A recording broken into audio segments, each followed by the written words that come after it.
او ما د هغې دپاره تاسو ته عنوان ښودی و چې دا د ابراهیم علیه السلام باندې آزمایشونه دي او امتحانات دي. او دا مې درته ویلي و چې څومره سړی لوی وي الله ته نږدې وي نو دومره په هغه آزمایشونه امتحانات سخت دي. دا امتحان بقدر الایمان، ایمان د چا مضبوط دی امتحان پې سخت دی، او که د چا ایمان کمزوری دی په هغې امتحان کمزوری وي. نو ابراهیم علیه السلام د مضبوط ایمان خاوند پیغمبر و. د پیغمبرانو ټولو ایمانونه پخته و مضبوطي. د دې وجې نه په دا ازمایشونه او امتحانات سخت تیر شوي. نو دا یو امتحان مې درته ذکر کړی و چې ماشوم بچې او خپله کشر بیبي حضرت هاجره رضی الله تعالی عنها دا دواړه راوستل د الله په حکم او د جبریل علیه السلام په راهنمایۍ هغه ورته لاره ښودله. او موجوده چې کوم ځای بیت الله شریف ته دا روان شوی و دې سره یو اونه وه، ځنګلي اونه. د هغې اونې لاندې د خپله بیبي او ماشوم پرېښودل. دا لوی ازمایش دی. الله ورته ویلي و چې داسې ځای ته بوځه چې جبریل علیه السلام درته کوم ځای ښیي، او دقلته به زما یو بیتي یو کور به جوړیږي، او هغې ته به خلک د یو ځای بل ځای نه راځي او زما عبادت به کوي. پته و په دې بچي به دا کور آباد و. ما درته ویلي و چې دا دواړه یې پرېښودل او دی روان شو نو بیبي ورپسې ده. تا کوم ځای مونږ چا ته پرېښودو؟ دله خو جړا ورځي غږ نه کوي. آخره کې دا بیبي هوښیاره وه، ورته وایي الله امرکه، تا ته الله حکم کړی دی. نو ابراهیم علیه السلام ورته سر داسې وخړقاو، بس لمن یې وله پرېښوده. اذن لا یضیعنا، اوس به مونږ الله نه ضایع کوي، زه په مخه دی ښه. نو دی چې ځان له شو نو بچی او ښځه د فطري طور د انسان په زړه کې هیبت می او خفګانه می. نو الله ته یې مخ کړی و، درخواست یې وکړ ربنا انی اسکنت من ذریتی بواد غیر ذی زرع عند بیتک المحرم. الله ستا ټیک ته چې تا ما ته ویلي دي چې دلته به یو کور جوړیږي، د هغې خوا کې په یو دشت ځنګل بیابان کې مې خپل ښځه او بچي پرېښودل. بچی مې پرېښود ماشوم. نو اوبه شته نه انسان شته، نه جونګړه شته او نه کور شته او نه آبادي شته. او ستا د حکم مطابق ربنا لیقیموا الصلاة، تا ویلي دي چې دا کور به آبادوم او دلته به منځونه کیږي. ستا د حکم مطابق الله ما دا رسو کړل. اوس یو درخواست درته کوم، فجعل افئدة الناس تهوي الیهم، الله د خلکو زړونه ورته مایل کې چې څوک وله راشي. دومره څوک وي که دوی ناجوړه شي مړه شي چې خدمت خو وله وکړي، ډوډۍ اوبه جامه، یاره خو به یې ختمه شي. دش برابان کې به په دوی شپه راځي، دا خو به څه کوي؟ باران به پرې راځي، دوی به څه کوي؟ زول طوفان به راځي، دا ماشوم بچی او دا ځوانه بیبي به څه کوي؟ علما لیکي افئدة من الناس وي دا من راغی. اوس هم د دنیا د خلکو الله زړه هغه ځای ته مایل کړی دی.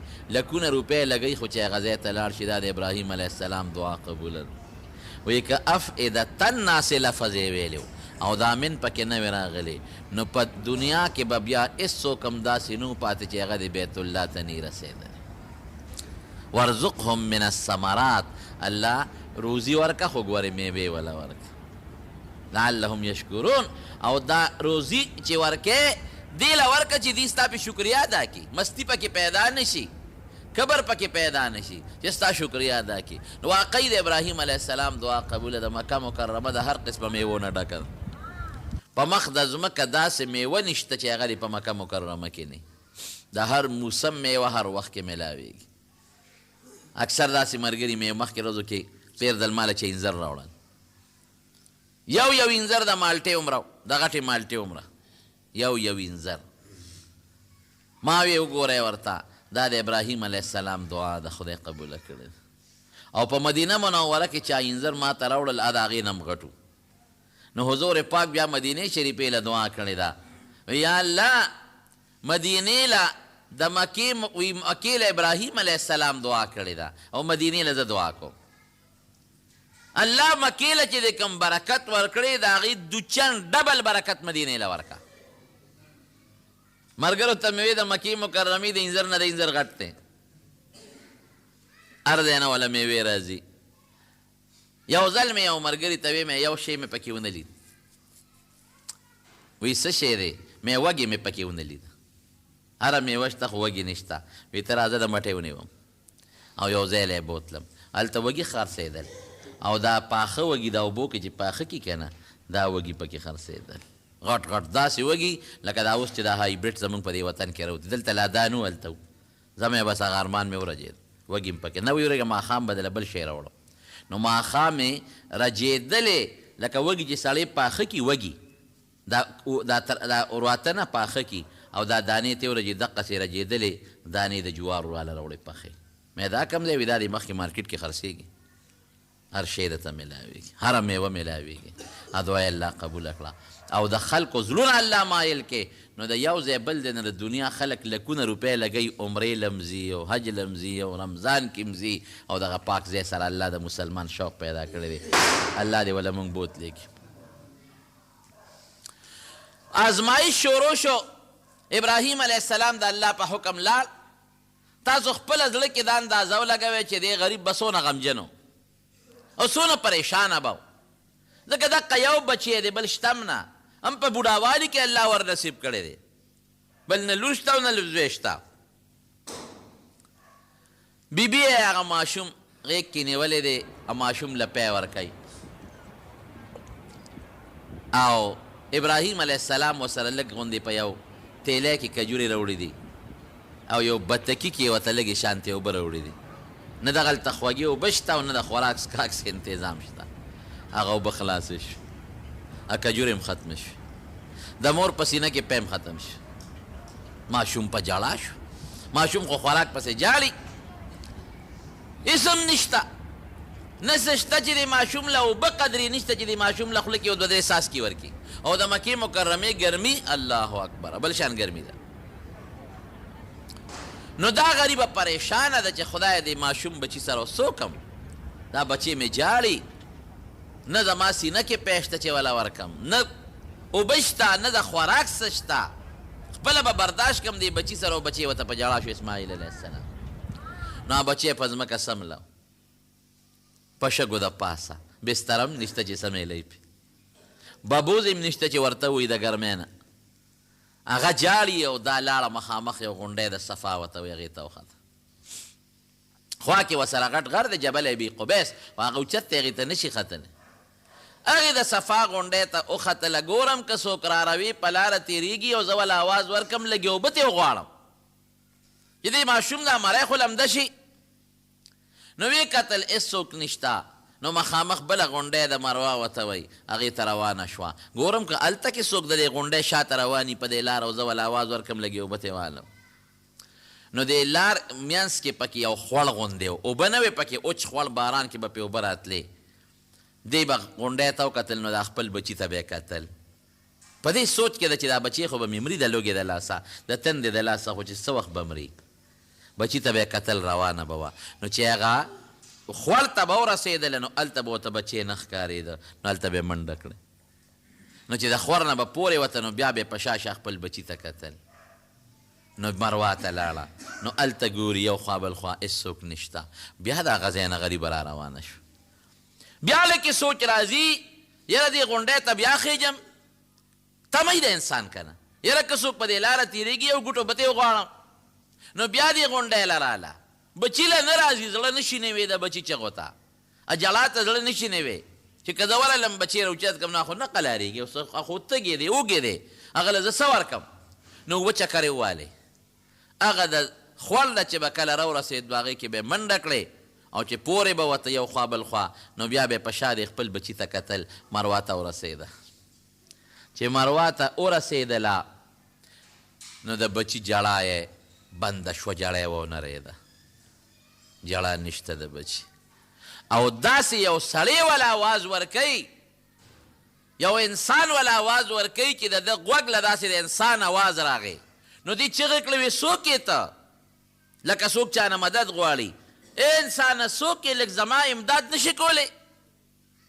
ته څوک یې د الله بنده زما لږ فریاد واوره زما لږ مدد وکړه یو ماشوم بچی مې دی یو ساس کې اوبه که دې راکړه چې د ماشوم له خوله کې واچو څوک یې چې داسې ویې کتل نو هغه سړی د اسماعیل علیه السلام سره ولاړ دی لږه غوندې تمه پیدا شوه خو د ماشوم جړی بنده واورېده نو دی کلک یقین راغی چې د ما د بچي نه سوته مړ شو ځکه داسې خو څوک شته نه چې وله اوبه ورکړي یې موړ کړي پته ولګېدله چې بچی مې مړ دی نو د هغه ځای نه را په منډه شوه چې راله هغه سړي نشته سړی یې ولیده خو غیب دی او چې څنګه راورسېده نو د اسماعیل علیه السلام د پوندې سره لږې اوبه پیدا شوي دي حضرت جبریل علیه السلام و دا سړی د انسان په شکل او د اسماعیل علیه السلام پوندې اوچته کړه هغه ځمکې له یې راوبروله هغې کې الله تعالی اوبه را پیدا کړې شګو کې اوبه روانې دي او راخوټ کېږي او ورو ورو خورېږي او دغه جبریل علیه السلام بیا لږې اوبه راغښتې دي او اسماعیل علیه السلام له یې خوله کې اچولې دي کمې اوبه چې ترې راووتې هغه یې په لپه راواغېست اسماعیل علیه السلام له یې خوله کې واچولې تنده ختمه شوه جړه بنده شوه دې زر هغې ته حوض غوندې جوړ که حوض غوندې او لږه پولې ورته واچولې چې دا خو لږې غوندې اوبه چې را پیدا شوې دا رانه ختمې نه شي زم عبرانی کې معنا ده چې بندې شه لکه مه بیږه را بندې شه دې وجې نه هغه اوبو ته د زمزم اوبه ویلې کېږي نبی کریم صلی الله علیه وسلم فرمایی یرحم الله ام اسماعیل وی الله یې د اسماعیل علیه السلام په مور باندې رحم وکړي که د زمزم د اوبو ته بندې نه وی اچولې نو دې به مشرق نه مغربه پورې دا ټوله علاقه سیراب کړې وه هغې ته خو پته نه خو یارېده چې که بندې نه اچوم لږې اوبه دي اوس به خورې شي ختمې به شي اوبو کې الله دا یو صفت پیدا کړه د زمزم چې د اوبو کارم ورکوي د تندې ختمېدو د لوږې ختمېدو کارم ورکوي ډوډۍ په ځای باندې اسکي د زمزم د اوبو دا خاصیت دی تجربې پې خلکو کړي دي هر چا موږ پې خپله هم تجربې کړي دي چې که تږې اسکي تنده دې ختموي لوږې یې خورې لوږه دې ختموي شپږ میاشتې بعضې بزرګانو نیکانو عالمانو صرف د زمزم په اوبو باندې ګزاره کړې ده ډوډۍ نه ده خوړلې ډوډۍ ته ضرورت نه محسوس کړی داسې څیزونه طاقتونه